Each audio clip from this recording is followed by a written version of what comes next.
और शुरुआत सबसे बड़ी खबर के साथ, क्योंकि राजधानी दिल्ली में बिजली संकट की खबरों के बीच केंद्रीय ऊर्जा मंत्री आरके सिंह ने एक अहम बैठक बुलाई है। इस बैठक में बीएसईएस और टाटा पावर के कई अधिकारियों समेत मंत्रालय के कई वरिष्ठ अधिकारी भी शामिल रहे।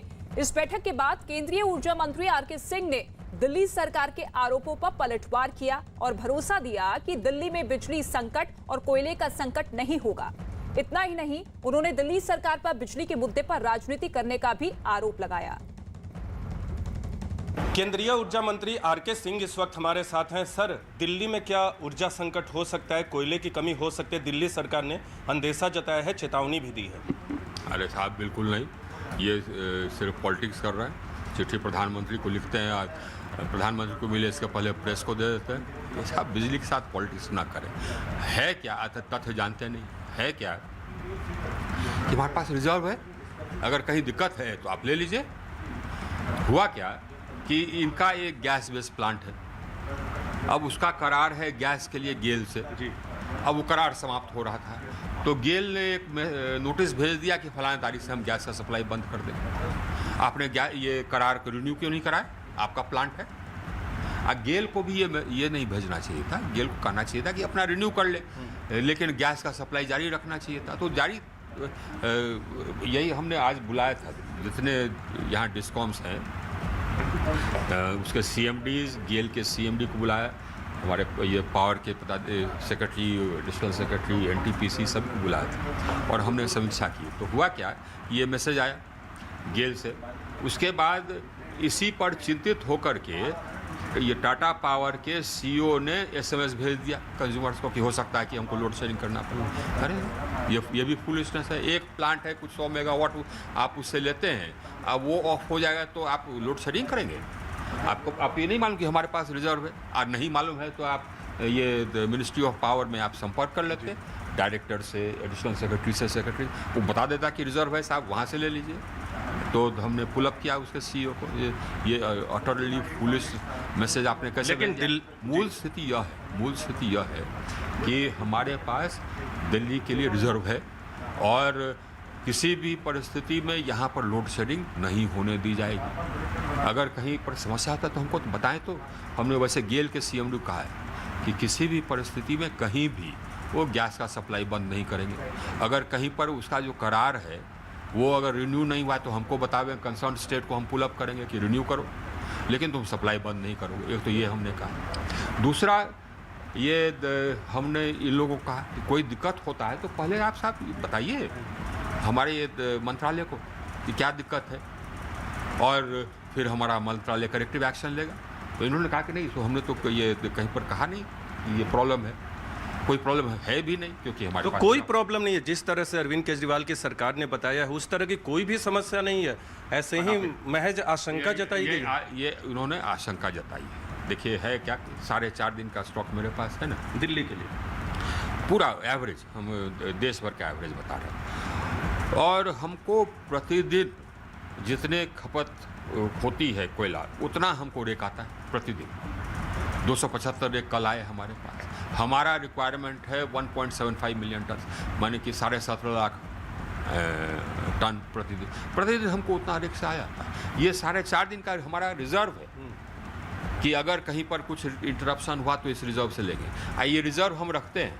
हम नॉर्मली जो प्रोसेस है वो प्रोसेस ये है कि रेनी सीजन के पहले हम अपना रिजर्व बिल्डअप करते हैं। अब जैसे कि अक्टूबर समाप्त हुआ, अब रेनी सीजन समाप्त हुआ तो हम अपना रिजर्व बिल्डअप करना शुरू करेंगे। आज जून तक हमारा रिजर्व फिर बिल्डअप होता है, उसके बाद बारिश शुरू हो जाती है। कोयला का रिजर्व उसके बाद काम आता है, क्योंकि बारिश के बाद फिर कोल के जो कोल माइंस हैं उसमें बारिश चले जाने के साथ कम कोयला आता है तो रिजर्व से खपत होता है। ये चलता है जब तक बारिश चलती है, तब हम रिजर्व से ड्रॉ करते रहते हैं। रेक्स आते हैं, उतने रेक्स नहीं आते जितनी आवश्यकता है, क्योंकि बारिश होती रहती है छिटपुट इधर उधर, लेकिन तब हम रिजर्व से लेते हैं। तो ये लास्ट लेग है। और इसके बाद फिर अब हमारा डिमांड कुछ कम होना शुरू हो जाएगा, हमारा रिजर्व्स बिल्डअप होना शुरू होगा, और कोल के माइन से भी हमारा डिस्पैचेस बढ़ जाते हैं इस पीरियड में। तो अक्टूबर अंत तक, तो ये लास्ट पीरियड है। लेकिन 4.5 दिन का हमारे पास है। हमारे पास ऑलरेडी जो डिमांड है उससे थोड़ा सा ज़्यादा कोयला आना प्रारंभ हो गया, तो हमारा स्टॉक अब और बिल्डअप। तो किसी तरह आप जिस तरह की बात करें, किसी तरह की दिक्कत नहीं होनी चाहिए। तो दिल्ली में जो ये आशंका जाहिर की गई सरकार की तरफ से कि 2 दिन में ब्लैकआउट होगा, तो ऐसा क्यों किया गया? दिल्ली सरकार तो बिजली को लेकर बहुत गंभीर दिखती है, मुफ्त में बिजली भी देती है, तो ये महज राजनीति। ये सिर्फ साहब पॉलिटिक्स कर रहा है। कहीं पर लोड शेडिंग हुआ नहीं ना। ये भी जो आशंका जो हुई, ये आशंका तो उनकी गलती के कारण हुआ। वो आपने क्यों नहीं गेल के साथ अपना करार रिन्यू कराया, क्यों नहीं किया? गजब है रिस्पॉन्सिबल बिहेवियर। खैर, गेल को हमने कह दिया कि गैस का सप्लाई बना रहेगा, यही नहीं पूरे देश भर में कहीं पर वो ये नहीं करेंगे इंटरप्ट। और ये हमारे पास विद्युत उत्पादन क्षमता पर्याप्त है, कोयला का हमारे पास रिजर्व स्टॉक 4.5 दिन का है, पर्याप्त कोयला हमको मिल रहा है। देश में कहीं पर भी कोई दिक्कत नहीं होगी, न दशहरा में, न दिवाली में, न उसके बाद। ये जरूर है कि हमारा डिमांड बढ़ा, ये खुशी की बात है, बड़ी खुशी की बात। डिमांड बढ़ा है, इसका मतलब ये हुआ कि मेरी अर्थव्यवस्था बढ़ रही है। और डिमांड बढ़ा है इसलिए क्योंकि हमने जो 2 करोड़ 82 लाख घरों को ये अंधकार में छोड़ के गए थे, हजारों गाँव को हमने कनेक्ट किया, तो इसलिए डिमांड बढ़ रहा है। अच्छी बात है साहब। आप तो अंधकार में छोड़ के गए थे हजारों गाँव, है ना। आपने देश को तो डेफिसिट में, आप पॉलिटिक्स कर रहे हैं अभी कांग्रेस पार्टी वाले, आप ये पूरे देश को पावर डेफिसिट छोड़े थे। आप जबकि छोड़े गए यहाँ से 2014 में, तो औसत बिजली उपलब्धता गांव में 12 घंटे रहती थी, आज 24 घंटे रहती, तो 22 घंटे रहती है गांव में, और 23.5 घंटे शहर में। तो अरविंद केजरीवाल की सरकार को आप कह रहे कि राजनीति करे, कांग्रेस पे भी आपने निशाना साधा, लेकिन कमलनाथ जी जो कि मध्य प्रदेश कांग्रेस के अध्यक्ष हैं, उन्होंने भी इस बात की चिंता जताई है कि मध्य प्रदेश में भी कोयले की कमी हो सकती है, बिजली का संकट हो सकता है, तो वो भी राजनीति कर रहे हैं। अरे साहब, उनको तो कुछ जानकारी है नहीं, वो जानकारी तो ले बोल दिए। हमने बताया ना, आप तो जबकि छोड़ के गए देश को, तो हजारों गांव को तो अंधकार में छोड़ के गए आप, इतने साल शासन करने के बाद। और उसके बाद फिर आपने देश को, जो गांव को आपने कनेक्ट भी किया था, वहाँ भी लोड, और जिन क्षेत्रों को कनेक्ट भी किया था वहाँ भी लोड शेडिंग होती थी, क्योंकि आपने बिजली उत्पादन क्षमता नहीं बनाई। हमने बिजली में सरप्लस किया, हम लोगों की सरकार ने की, देश को डेफिसिट सरप्लस। कमलनाथ को ये जानकारी होनी चाहिए, कहते हैं कि मध्य प्रदेश में दिक्कत है। मध्य प्रदेश कल ही 19 मिलियन यूनिट बेचा है एक्सचेंज में। एक्सचेंज में कब बेचते हैं आप पावर, जबकि आपके पास सरप्लस है? तो बल्कि हमको ये कहना पड़ा अपने पदाधिकारियों को कि उसके पास सरप्लस पावर बेच रहा है, तो आप ये कोल सरप्लस अगर उसके पास कहीं और डाइवर्ट कर दो जहाँ ज़रूरत है। ये साहब अपनी स्थिति तो देखें, मध्य प्रदेश की बात करते हैं, वो 19 मिलियन यूनिट्स बेचा, 19 मिलियन यूनिट्स एक्सचेंज में। तो एक तरफ ऊर्जा मंत्री गारंटी दे रहे हैं कि बिजली का कोई संकट नहीं है, क्षमता के अनुसार आपूर्ति की जा रही है, लेकिन दूसरी ही तरफ आप देखिए दिल्ली की डिप्टी सीएम मनीष सिसोदिया ने एक बार फिर दिल्ली में बिजली संकट की बात कही। उन्होंने कहा कि बिजली संयंत्रों के पास कोयले की कमी है, लेकिन केंद्र सरकार इसे मानने को तैयार नहीं है। मनीष सिसोदिया ने यहां तक कहा कि कई दूसरे राज्य भी कोयले की कमी को लेकर केंद्र को चिट्ठी लिख चुके हैं। उन्होंने कहा कि इसका जल्द ही समाधान नहीं निकाला गया तो बिजली संकट गहरा सकता है। प्रेस कॉन्फ्रेंस मैंने उनकी पूरी देखी, आर.के. सिंह जी की, और मुझे बहुत दुख हुआ कि देश की केंद्र सरकार के यूनियन कैबिनेट मिनिस्टर इतनी बड़ी गैर जिम्मेदाराना अप्रोच लेके चल रहे हैं कि जिस समय देश के कई मुख्यमंत्री लगातार केंद्र सरकार को रिक्वेस्ट कर रहे हैं, उनको आगाह कर रहे हैं कि आने वाले क्राइसिस से देश को निकालिए, वैसे में वो कह रहे हैं कोई क्राइसिस ही नहीं है। और जो ये कह रहा है, कोई सरकार अगर ये कह रही है कि क्राइसिस है तो वो गलत कर रहा है। ये देख के मुझे बहुत दुख हुआ। पूरे देश से आवाज उठ रही है कि कोल क्राइसिस है, और ये कोल क्राइसिस अल्टीमेटली पावर क्राइसिस में तब्दील हो सकता है, जिसका बहुत बड़ा संकट देश को झेलना पड़ेगा। देश ठप हो जाएगा, देश का सिस्टम ठप हो जाएगा अगर पावर क्राइसिस खड़ा हो गया तो। लेकिन केंद्र सरकार फिर से बेशर्मी से कह रही है कोई क्राइसिस नहीं है, और राज्य सरकारें गलत कर रही हैं। दिल्ली के मुख्यमंत्री अरविंद केजरीवाल जी गलत कर रहे हैं। ये आंखें बंद करने की जो नीति है केंद्र सरकार की, ये बड़ी घातक साबित हो चुकी है विगत में भी। और आज फिर मैं कह रहा हूं कि अगर केंद्र सरकार ने जिम्मेदारी नहीं ली और चुनौती को स्वीकार नहीं किया, कुछ अगर कोई क्राइसिस हो रहा है तो उसको स्वीकार नहीं किया तो फिर से बड़ा क्राइसिस देश के सामने संकट खड़ा होगा। और ये कोल क्राइसिस केवल कोल क्राइसिस नहीं है, ये पावर क्राइसिस है। हाथ जोड़ के केंद्र सरकार से अपील करना चाहता हूं कि इस क्राइसिस को समय रहते समझिए। ये राज्य सरकारें, इतने सारे जो मुख्यमंत्री आपको लिख रहे हैं, ये हवा में नहीं लिख रहे हैं। अगर आपने इसको वक्त रहते ध्यान नहीं दिया तो बहुत बड़ा क्राइसिस देश के सर पे मंडरा रहा है। और ये भी कहना चाहता हूं कि सरकारें सहयोग से चलती हैं।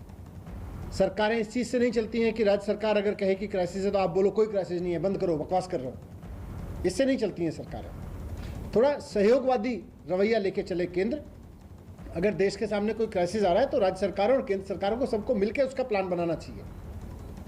ये नहीं करना चाहिए कि कोई क्राइसिस नहीं, आंख बंद करके बैठ जाओ, मुंह फिर के बैठ जाओ। और इस वक्त बड़ी खबर आपको बता दें, जम्मू कश्मीर से आ रही है। कांग्रेस नेता सैफुद्दीन सोज ने आतंकियों पर विवादास्पद बयान दिया है। सैफुद्दीन सोज ने कहा है कि जिन बच्चों के हाथ में बंदूक है उनकी बात सुनी जानी चाहिए। ये कांग्रेस के नेता है जिन्होंने विवादास्पद बयान दिया है। सीधे तौर पर आतंकवादियों को बच्चे करार देते हुए कह रहे हैं कि जिन बच्चों के हाथ में बंदूक है उनकी बात सुनी जानी चाहिए। कांग्रेस के वरिष्ठ नेता हैं, पूर्व केंद्रीय मंत्री हैं सैफुद्दीन सोज, जो कि एक बार फिर से गैर जिम्मेदाराना विवादास्पद बयान देते हुए नजर आ रहे हैं। और सवाल यही है कि अगर वो आतंकियों को बच्चा समझते हैं तो फिर क्या घाटी में जिस तरीके से नापाक मंसूबों को अंजाम देने के लिए आतंकवादी लगातार कोशिशें करते हैं, क्या उसे जायज भी ठहराते हैं? ये मेजॉरिटी कम्युनिटी है मुसलमान, वो हिल गए हैं अंदर से। और यहाँ जो इस वक्त लोग हैं तो ये तो 95% तो मुसलमान हैं यहाँ बैठे हुए। यहाँ के मुसलमान जो हैं दुखी हैं कि ऐसा सोचा जा रहा है कि मुस्लिम कम्युनिटी से ही किसी ने मारा है जिन बच्चों के पास बंदूक है।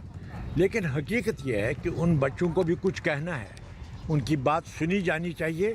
ऐसा माहौल बनना चाहिए कि हम जिसके हाथ में बंदूक है उससे पूछें क्या आप सोचते हैं, ताकि उसके दिमाग की चीज़ जो है वो दूर हो जाए। और सब चीज का इलाज है डायलॉग। रिफत अब्दुल्ला इस वक्त हमारे साथ मौजूद है फोन लाइन पर। रिफत, इस बयान को किस तरीके से देखा जाए, क्योंकि वरिष्ठ नेता है, पूर्व केंद्रीय मंत्री, जो कि सीधे तौर पर आतंकवादियों को बच्चा करार देते हुए नजर आ रहे हैं। ये सोच वाकई जाहिर करती है कि कितने ज्यादा कांग्रेस पार्टी जो है आतंकियों को लेकर चल रही है, कि जो भी नापाक मंसूबों को अंजाम दे रहा है उसे कहीं ना कहीं अपने बयानों के जरिए जायज ठहराते हुए। देखिए, प्रोफेसर सैफुद्दीन सोज ने इससे पहले भी इस तरीके के बयान दिए और वो हमेशा डायलॉग की बात कर रहे हैं। और आज जिस तरीके से उन्होंने कहा, आपको मालूम है कि किस तरीके की सिविलियन किलिंग्स हुई, उसमें एक सिख जो स्कूल प्रिंसिपल थी, सिख तबके से ताल्लुक रखती थी, उसकी भी हत्या कर दी गई। ML बिंद्रू जो पंडित कम्युनिटी से ताल्लुक रखते थे, उसकी हत्या कर दी गई। तो ऐसे में सैफुद्दीन सोज का ये जो बयान है, देखना होगा कि सरकार इसको किस तरीके से लेगी या बीजेपी का क्या रिएक्शन होगा इस पे। क्योंकि सैफुद्दीन सोज ने ये कहा कि सिंपली ये कहा कि मिलिटेंटों से बात करनी चाहिए और उनकी बात सुननी चाहिए कि आखिर वो क्या चाहते हैं। तो ऐसे में देखना होगा कि बीजेपी का क्या रुख होगा इस स्टेटमेंट पे, क्योंकि बीजेपी इस स्टेटमेंट पे कांग्रेस को आड़े हाथों ले सकती है। जी रिफत, कांग्रेस पार्टी का कोई बयान सामने आया है क्या? कांग्रेस पार्टी पूरी इस बयान के साथ खड़ी है? स्टैंड क्या है कांग्रेस पार्टी का? देखिए, काफी बार प्रोफेसर सैफुद्दीन सोज ने स्टेटमेंट्स दिए, लेकिन उसको उस तरीके से एंडोर्स कांग्रेस ने नहीं किया, या हाईकमान जो कांग्रेस की है उन्होंने उसके बयान को एंडोर्स नहीं किया। लेकिन ये कांग्रेस के बहुत ही वरिष्ठ नेता है। आपको मालूम है कि सैफुद्दीन सोज जो हैं वो नेता हैं जिन्होंने कांग्रेस को एक बार हुकूमत दिलाई थी मरकज में, एक वोट से, जो बीजेपी हार गई थी और बीजेपी की हुकूमत नहीं बनी थी। उसके बाद कांग्रेस की हुकूमत बनी। तो ये कहा जा सकता है कि 370 को हटाए जाने के बाद भी तब भी विवादास्पद बयान दिया था कि धारा 370 हटने के बाद कश्मीरियत को गहरा दुख पहुंचा है। ठीक है, शुक्रिया रिफत इस तमाम जानकारी के लिए। खबरों में आगे बढ़ते हैं। केंद्रीय गृह मंत्री अमित शाह ने प्रधानमंत्री नरेंद्र मोदी की जनसेवा के 20 सालों को शानदार बताया। अमित शाह ने प्रधानमंत्री नरेंद्र मोदी की तारीफ करते हुए यह भी कहा कि उन्होंने आज तक नरेंद्र मोदी जैसा श्रोता नहीं देखा है। मैं अपने आप को सौभाग्यशाली मानता हूं कि मुझे संगठन और सरकार दोनों में मोदी जी के साथ काम करने का मौका, पहले गुजरात के संगठन में, फिर गुजरात सरकार में, और यहाँ मैं राष्ट्रीय अध्यक्ष था, तब मोदी जी प्रधानमंत्री थे, और अब उनकी सरकार का मैं मंत्री हूँ। मैंने मोदी जी को नजदीक से काम करते हुए देखा है। ये सारे लोग जो आरोप लगा रहे हैं बिल्कुल बेबुनियाद आरोप है। मैंने मोदी जी जैसा श्रोता देखा ही नहीं। किसी भी समस्या के लिए बैठक हो, कम से कम मोदी जी बोलते हैं, बहुत सब लोगों को धैर्यपूर्वक सुनते हैं और फिर उचित निर्णय लेते हैं। और कई बार तो हमें भी लगता है क्या भाई इतना सोच विचार हो रहा है, एक बार बैठक, 2 बार बैठक, बहुत धैर्यपूर्वक वो निर्णय करते हैं और छोटे से छोटे व्यक्ति के सुझाव की गुणवत्ता के आधार पर वो महत्व देते, व्यक्ति के आधार पर नहीं देते। तो ये कह देना कि वो निर्णय थोपने वाले नेता है, जरा भी सच नहीं है। और जो लोगों ने उनके साथ काम किया है, काम करने वालों में भी क्रिटिक होते हैं, वो भी इतना तो जरूर कहेंगे कि इतनी डेमोक्रेटिक तरीके से कैबिनेट कभी नहीं चलती होगी, इतनी डेमोक्रेटिक तरीके से मोदी जी के प्रधानमंत्री नाते। और मैंने उनके जैसा श्रोता, लिसनर देखा नहीं। यही नहीं, उन्होंने बातचीत में यह भी कहा कि प्रधानमंत्री मोदी की पहचान उनके कड़े परिश्रम से है और उनका लक्ष्य सत्ता में रहना नहीं बल्कि देश का विकास करना है। वो जोखिम लेकर फैसला करते हैं, वो सही है, क्योंकि उनका मानना है और कई बार सार्वजनिक जीवन में उन्होंने कहा भी है कि हम देश बदलने के लिए सरकार में आए हैं, सरकार चलाने के लिए सरकार में नहीं आए।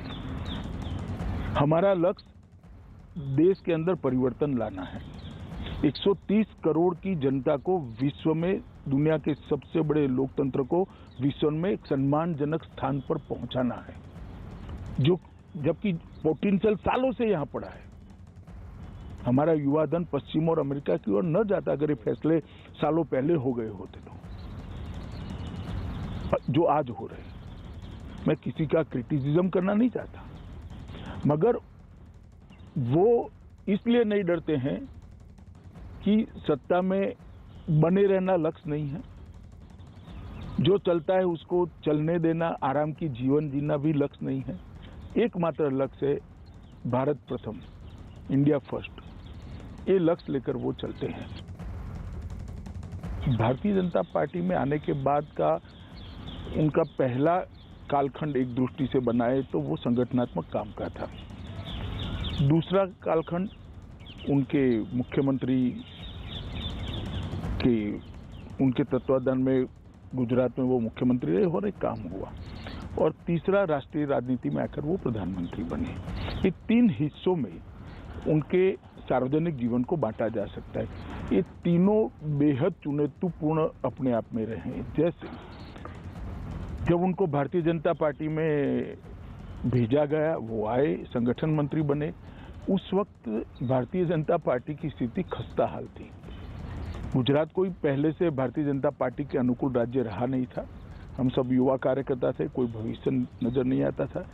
जब भाजपा के लिए बात करते थे या ज्वाइन हुए थे, हमारे प्रोफेसर हमें डांटते थे, कहाँ गलत रास्ते पे चले गए हो। इस प्रकार की स्थिति थी। और देश में 2 सीटें आई थी। तब मोदी जी भारतीय जनता पार्टी गुजरात के संगठन मंत्री बने और 87 से उन्होंने संगठन को संभाला और संगठन के माध्यम से एक पक्ष की विश्वसनीयता कैसे जनमानस में बनाई जा सकती है उसका उत्कृष्ट उदाहरण करा। 87 में आने के बाद सबसे पहला चुनाव आया अहमदाबाद म्युनिसिपल कॉरपोरेशन का। पहली बार भारतीय जनता पार्टी अपनी